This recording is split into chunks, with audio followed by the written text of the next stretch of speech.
You're listening to the Catholic Accent Podcast. We discuss the acts that Jesus performed that stunned his disciples. Great to be back, Jordan. You don't know us by now, you're never getting to know us. I'm Jordan Waco here with Father Hamilton and Father Pujol. Do you have anything to add? Well, I think today, especially in society and in our U.S. culture, when you hear the word Christian, I think many people kind of bristle back because, you know, if you have a name, right, or a title, people can misuse that. And so we've seen that done, whether it's politically, socially, economically. And so there's a lot of ramifications for people who say that they are Christian or they do some other like strange activities, right? So I was just watching this YouTube video of these Christians down in the South, and they were playing with snakes and you know, saying like, oh, we are the perfect Christians because the snakes won't bite us. And so scripture's fulfilled in our midst. And it's like, no, yes, you might be Christian. Yes, you might believe in the Lord. And yes, you believe Jesus is God. But there's a lot more to it than a show. I also feel like they do that because it's entertaining. They want people to watch. Because when I see that stuff, I'm like, oh, I can't wait to see this person get bit. But you know, I'll just be honest. But it pushes it pushes some people away from, you know, wanting to be a part of this community because it's bizarre. And one of those connotations that can come with certain groups of Christianity or people, the way that they purport their Christianity, is for Christianity to really be opposed to science, opposed to other reason, modern things. So Christianity just becomes like a negative, an anti to all these other things. Whereas rather you have to see it like in the positive sense. We're called as Christians, especially as Catholics, that our faith is never infra-rational, that we don't use our reason. God has given us reason as a great gift, and so we use that, and we get to a certain point where reason can't continue on from there, and then there needs to be faith, which is the hope in things yet to be seen. Not that it contradicts logic, reason, but we can't see what is yet to be that has to be revealed to us by God. And a great image of that is just this week, Pope Leo was at the Vatican Observatory. And, you know, seeing the Holy Father there, looking up into the heavens through one of these magnificent telescopes that the church has cared for centuries, you know, exploring the solar system, you know, finding so many different scientific the scientific method is a Catholic method. And science means to have knowledge, and so the church has always been about that knowledge and then leading to wisdom, right?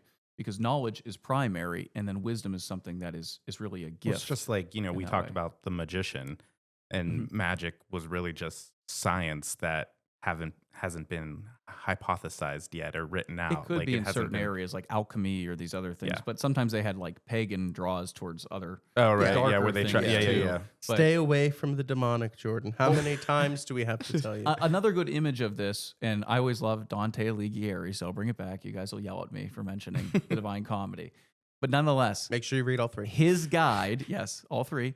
His guide through the Inferno and then Purgatorio is Virgil, the famous writer of the Aeneid, a great Roman poet.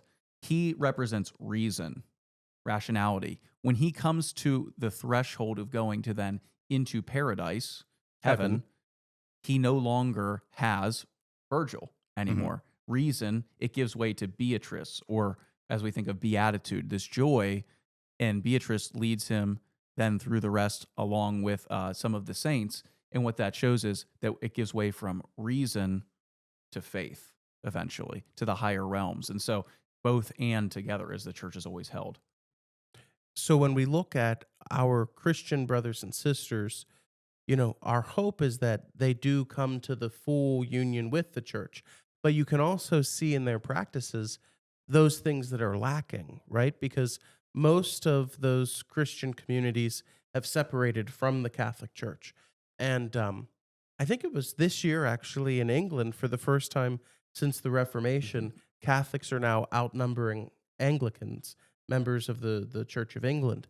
And so we see a great resurgence, I think, with our young people. Yeah, but so, like, with that, it's not just what we have and other Christian denominations maybe don't have in the sacraments or the understanding of the apostolicity of the church.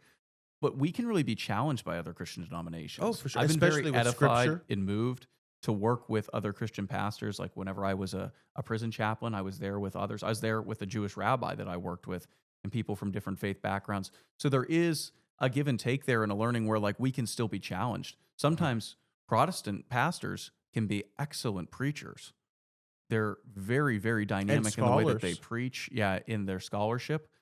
But in a really great way, it can challenge us to be like, well, I can't just give a dull, boring sermon. Do you think that's or because humble. they're like Protestant is protesting? Like, It's an interesting word to bring up, right? Because other Christians, other than say Orthodox Catholic is the split that happened in 1054, but kind of the East and the West in tradition started to grow apart, and then there was tension there. Both with valid orders, valid sacraments. Latin and Greek, yeah.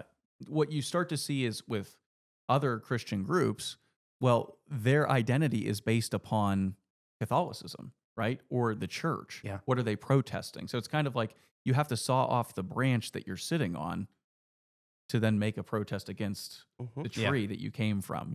That's why I struggled with coming back to the faith and understanding why I would be Protestant rather than being Catholic. And I always say too, we hold people to a high standard. You have to go to Mass every week. You have to do certain things. You have to keep the commandments of the Lord in a certain way that the church obliges you to.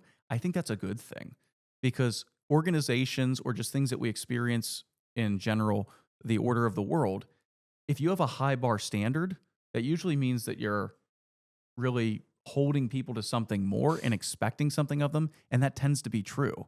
And we're not simply a social club or like an Elks, we're not Yeah. paying our dues and, coming in to the hall, but rather we are living our lives and giving our lives for someone greater than ourselves. And we see this in the early church with these early martyrs and early Christians who give their all for the name of Christian. Thanks for listening to the Catholic Accent Podcast. Don't forget to follow, like, and subscribe to our show.